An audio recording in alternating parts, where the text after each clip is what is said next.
সালামু আলাইকুম। আমি মোহাম্মদ জালালউদ্দিন, পড়াশোনা করছি ডিপ্লোমা ইন ইউনানি মেডিসিন এবং সার্জারি নিয়ে। সেক্স বা শারীরিক সম্পর্ক নিয়ে আমাদের মধ্যে অনেক ধরনের ট্যাবু কাজ করে বা কনফিউশন কাজ করে। এইটা নিয়ে অনেকের মধ্যে ফ্যান্টাসি কাজ করে, স্পেশালি আমাদের মতো যারা ডেভেলপিং কান্ট্রি, এই কান্ট্রিগুলোতে এইটা নিয়ে আমাদের মধ্যে অনেক ভুল ধারণা আছে। সো শারীরিক সম্পর্কটা কি বা শারীরিক সম্পর্কের গুরুত্ব কী, এই বিষয় নিয়ে আমি আজকে আলোচনা করব। এই ভিডিওটি স্পেশালি তাদের জন্য যারা কখনো শারীরিক সম্পর্কে জড়িত হননি বা শারীরিক সম্পর্ক করেননি, তাদের জন্য এই ভিডিওটা আমি করছি যে ফার্স্ট টাইম সেক্সের এক্সপিরিয়েন্সটা কেমন। সো অনেকের মধ্যে ধারণা আছে যে আমি যদি শারীরিক সম্পর্কে জড়িত হই, আমি নতুন একটা মানুষ হয়ে যাব বা ডিফারেন্ট একটা মানুষ হয়ে যাব। বা সেক্স নিয়ে অনেকের অনেক কল্পনা থাকে, অনেক ফ্যান্টাসি থাকে। অনেকে আমরা বিভিন্ন ধরনের খারাপ যে বই সেগুলো পড়ে থাকি বা পর্নোগ্রাফি দেখে আমাদের মধ্যে এক ধরনের এক্সপেকটেশন কাজ করে। সো অ্যাকচুয়ালি সেক্সটা কি? Man, sex is nothing but a regular activity. আপনারা জানেন যে আমি ড্রেসটা পরে যাচ্ছি, এই ড্রেসটা হলো আমার একটা বেসিক নিড। খাদ্য, বস্ত্র, বাসস্থান, শিক্ষা, চিকিৎসা। বা আমরা যে বাড়িতে থাকি, সে বসবাস করি, সেটা আমাদের বেসিক নিড। বা আমরা খাবার খাই, রেগুলার আমরা খাবার খাই। সো খাবার আমাদের খেতে হবে, এটা আমাদের biological need. So sex is same like that, sex is a biological need. এটা very normal. So when you use to it, আপনি যখন এটার প্রতি ইউজড হয়ে যাবেন, অভ্যস্ত হয়ে যাবেন, এটা মনে হবে জাস্ট লাইক কি বলবো, ভাত খাওয়ার মতো বা একটা গেমস খেলার মতো, নাথিং এলস। সো এইটা নিয়ে ওরিড হওয়া, চিন্তিত হওয়া, এটা নিয়ে ওভার ইমপ্যাসাইজ হওয়া বা এটা নিয়ে রাত দিন চিন্তা করা বা গবেষণা করা, এটার কোনো প্রয়োজন নেই।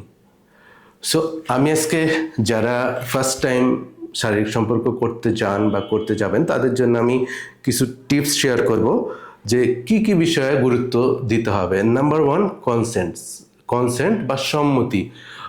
Obviously you have to have a consent. Both the পার্টনারের 100% সম্মতি থাকতে হবে। সম্মতি ছাড়া জোরপূর্বক কোনো কিছু করা যাবে না, কারণ it is not only a physical matter, it is also a mental fact. So আপনি যার সাথে শারীরিক সম্পর্ক করতে চান বা আপনার ওয়াইফের সাথে করতে চান, অবভিয়াসলি আপনার ওয়াইফের 100% সম্মতি থাকতে হবে। এটা হল নাম্বার ওয়ান। নাম্বার টু হচ্ছে communication. So what is communication?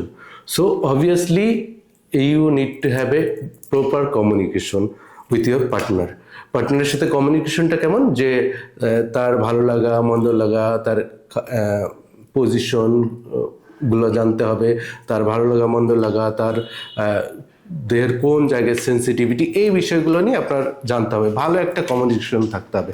আপনাদের মধ্যে যদি কমিউনিকেশনের গ্যাপ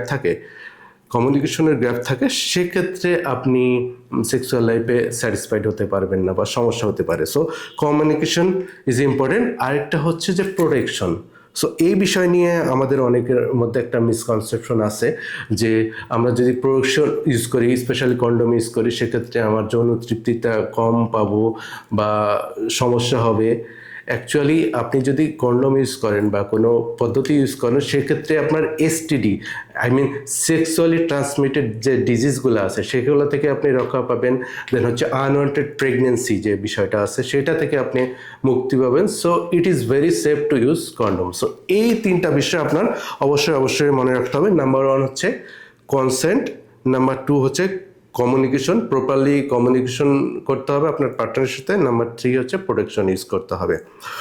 এখন আরেকটা বিষয়, অনেকের মধ্যে এই বিষয় নিয়ে অ্যাকচুয়ালি কনফিউশন কাজ করে যে আমি আমার পার্টনারের সাথে, স্পেশালি নতুন কোনো মেয়ের সাথে সেক্স করতে চাই, সেক্ষেত্রে যদি ব্লিডিং না হয়, বা সেক্ষেত্রে বলা হয় যে শি ইজ নট ভার্জিন। এটা টোটালি রং আইডিয়া। যে আপনার অবভিয়াসলি ব্লিডিং হতে হবে, দেয়ার ইজ নো ম্যান্ডেটরি। কারণ আপনারা জানেন যে মেয়েদের গোপনাঙ্গে এক ধরনের পর্দা থাকে, সেটাকে বলা হয় হাইমেন। সো হাইমেনটা পাতলা ধরনের এক ধরনের টিস্যু। সেই টিস্যুটা যে কোনো কারণে আপনার ছিঁড়তে পারে বা যে কোনো কারণে এটা লুজ হয়ে যেতে পারে। So it is not mandatory যে আপনার ব্লিডিং হতেই হবে, ব্লিডিং না হলে তার ভার্জিনিটি নিয়ে সমস্যা, বা অনেক মেয়ে এটা নিয়ে নার্ভাসনেস ফিল করে যে আমি পার্টনারের কাছে যাব, যদি আমার হাইমেন না থাকে বা ব্লিডিং না হয় সেক্ষেত্রে আমার পার্টনার ডিসস্যাটিসফাইড হবে। অ্যাকচুয়ালি এই ধারণাটা ভুল। সো এটা কারোর ক্ষেত্রে ব্লিডিং হতেই পারে, হালকা ব্লিডিং, কারোর ক্ষেত্রে নাও হতে পারে। সো এই বিষয়ে একটা গুরুত্বপূর্ণ ইস্যু। আর আপনারা জানেন যে হাইমেনটা হলো একটা elastic tissue. Elastic tissue that means এটা যদি প্রেশার পড়ে এটা ইলাস্টিসিটি বেড়ে যাবে বা বড় হয়ে যেতে পারে, বা এটা বিয়ের পূর্বে বা শারীরিক সম্পর্কের পূর্বে যে কোনো কারণে এটা অ্যাকচুয়ালি বড় হয়ে যেতে পারে বা ছিঁড়ে যেতে পারে। এটা একটা ব্যাপার। আরেকটা হচ্ছে যে it is very important role, it is foreplay actually plays a very important role. এখন একটা ব্যাপার যে ফোরপ্লেটা কি। সো যারা ফার্স্ট টাইম সেক্স করতে যান তারা অনেক এক্সাইটেড থাকেন, তাড়াহুড়া থাকেন।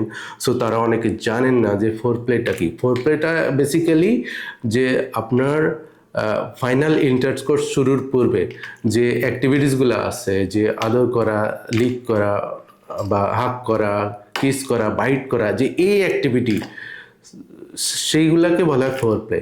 সো একটা গবেষণায় দেখা গেছে বা যারা এক্সপার্ট তারা বলেন যে it is better to spend at least 10 minutes in foreplay. আপনার ফাইনাল ইন্টারকোর্সে যাওয়ার পূর্বে অ্যাটলিস্ট 10 মিনিট ফোরপ্লে করা উচিত। ফোরপ্লে করলে কি হবে যে both your partner and you will be ready for doing that. So it is very important. আরেকটা হচ্ছে don't rush. If you want to do first time sex, don't rush. কখনো তাড়াহুড়া করা যাবে না, এক্সাইটেড হওয়া যাবে না। Remember, it is not only a physical matter, it is mental matter. So calm and cool, do it very slowly.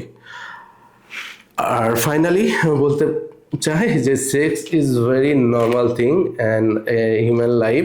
পৃথিবীর এমন কোনো প্রাণী নেই যারা সেক্স করে না। সো এটা হচ্ছে সৃষ্টিকর্তা আল্লাহ তাআলা কর্তৃক সবার জন্য একটা কি বলবো আশীর্বাদ বা জন্মধারণের একটা প্রক্রিয়া। সো এইটা নিয়ে আমাদের মধ্যে এত বেশি এক্সাইটমেন্ট, এত বেশি কনফিউশন, এত বেশি থাকা না, কনফিউশন রাখা উচিত না। সো আমাদের এটা অ্যাজ ইউজুয়াল হিসেবে মনে রাখতে হবে। বাট আমরা ফার্স্ট টাইম গেলে অনেকে নার্ভাসনেস ফিল করি। সো তাদের জন্য আজকের এই ভিডিও। বন্ধুরা, ভিডিও যদি ভালো লেগে থাকে আপনি লাইক, কমেন্ট, শেয়ার করুন এবং সাবস্ক্রাইব বাটনে ক্লিক করুন এবং বেল আইকনে ক্লিক করুন। এরকম আরও বেশি বেশি ভিডিও পেতে আমাদের সাথেই থাকুন। সবাই ভালো থাকবেন, সুস্থ থাকেন। আসসালামু আলাইকুম।